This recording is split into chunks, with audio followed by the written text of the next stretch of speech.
when freedom became a weight. By the end, the world thought Jimi Hendrix had everything. Money, fame, adoration that followed him across oceans. But Jimi himself felt something very different.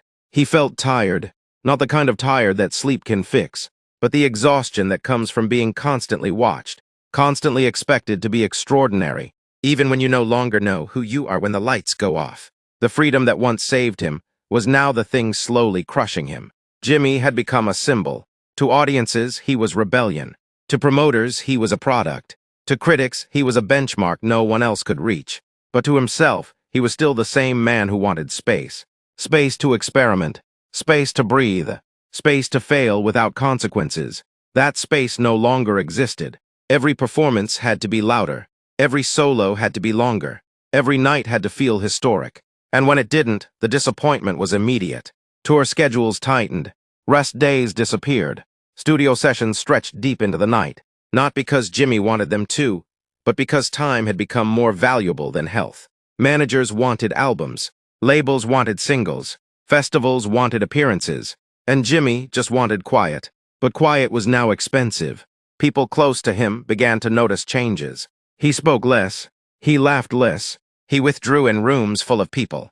Sometimes he would sit with his guitar and not play, just hold it, as if reminding himself that this object once brought joy instead of obligation.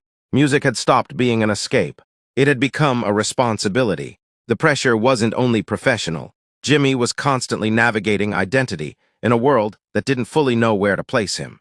Too black for some spaces, too unconventional for others, too free for a system built on control. He had crossed into white-dominated rock spaces, but acceptance came with conditions. Be brilliant, be shocking, but never be complicated. And Jimi was deeply complicated. The more exhausted he became, the more people around him interpreted it as attitude. Withdrawal was mistaken for arrogance. Silence was mistaken for ego. Very few asked if he was okay, because legends aren't supposed to break.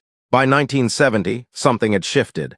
The performances were still powerful, but the joy had faded. The spark was now driven by obligation, not curiosity. He still gave the audience everything, but there was nothing left for himself afterward. Sleep became irregular, rest became rare, and in that fragile state, coping mechanisms appeared not out of excess but out of survival. The world often reduces this part of the story to headlines, but the truth is quieter. It wasn't about recklessness. It was about trying to slow the noise inside his head.